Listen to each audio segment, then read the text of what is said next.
If you want to learn how to speak more eloquently and just become a little more confident overall, take out your camera, turn on the front camera, and then start recording. Just start talking to yourself. And you don't have to post it, you don't have to do anything like that, but just see how you feel when you pull out the camera and start talking. Because when I started doing this like 4 months ago, I think, I felt so awkward and uncomfortable and weird, and I felt so shy, even though it was literally just me and my phone in my room and nobody else around. And it's crazy to think about looking back, because now I feel like I have these intuitive downloads that I just want to speak about, and I just pull out my camera and I feel really excited to talk about it. But at the beginning, it was really awkward and uncomfortable, and it felt weird to just be sharing these things. And I think that it really helps you develop your relationship with yourself and also your confidence, because you're spending time looking at yourself in the camera screen. You can also do this in the mirror, I guess, but I feel like it really helped to empower me to speak about what comes up no matter where I am, even if there's nobody else around, because I'm getting to know my thoughts more. I'm getting to know myself more deeply by allowing myself to communicate these things even when there's no one around. I don't have to wait till I'm with a friend or a family member, or I don't have to wait till I'm calling somebody to express these thoughts I'm having. And I used to journal a lot. I love journaling and I still do, but I actually find it more connective to myself.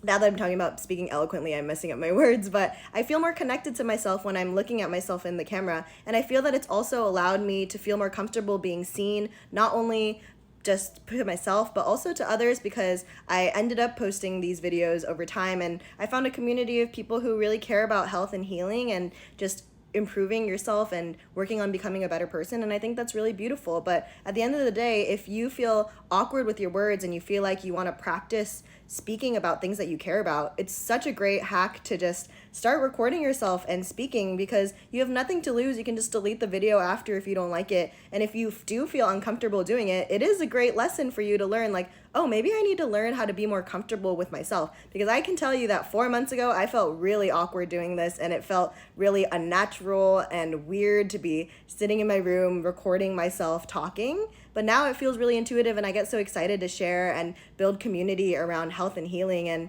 it just feels really fulfilling for me. And I feel that I've become more eloquent with my words. I think that I'm more confident in talking about topics that I care about, because I'm not just getting practice when I'm talking with other people, when I meet them out in public. It's also just me in my home. I'm able to practice whenever I want. I'm able to practice talking about these things that matter to me, and building more resilience also in allowing myself to be seen by posting them on TikTok. And I do think that by posting these things on TikTok, I've allowed myself to heal my fear of being seen. And it's shown up in other ways too, because even on my personal Instagram, I used to overthink a little bit before I posted these things, like, is it Instagram worthy? Which now I just post whatever I want, because I've gotten into the practice of showing up exactly as whoever I want to be at any moment on TikTok, allowing myself to express my thoughts freely and show up authentically. And then this translates in other areas of my life where I wear whatever I want. I used to overthink sometimes, like, what I would wear when I'm going to see certain people, or what I wear to work, or what I wear when I'm seeing others versus when I'm just going to be doing errands by myself, or what I post on Instagram, how I show up in other situations.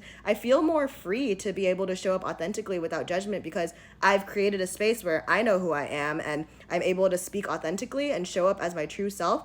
And by developing my relationship with myself, by having these kinds of deep conversations kind of with myself, by recording these videos, by speaking them out loud when it's just me, it's really helped to just make me feel more connected to who I am and what I care about. And I think it's really beautiful. So even if you don't feel comfortable sharing it on TikTok or having other people see it, what a beautiful way to come back to yourself and practice building self-resilience, getting to know yourself more, getting to know what you care about, what you want to know more about, and also just improving your confidence too. I think you have nothing to lose. You might as well try it. Pull out your camera, see how comfortable you feel. If you feel really uncomfortable, that's also a learning opportunity. Like, oh, why do I feel uncomfortable talking about these things? Why do I feel uncomfortable in the space with just me? Maybe it's a learning opportunity to see, like, oh, maybe that's meant to call me out and show me that I need to work on my relationship with myself more. And for me, that's definitely what it was. And I'm really happy to say that after a couple months of doing this, I feel a lot more connected to me, and I feel that I know myself a lot deeper because I allow myself to explore my mind. And I feel really excited when I get to learn more about different things through TikTok or whatever, and express myself freely too, and find community of people who agree with me and also care about the same things like mindset and healing and growth. And I think it's really beautiful.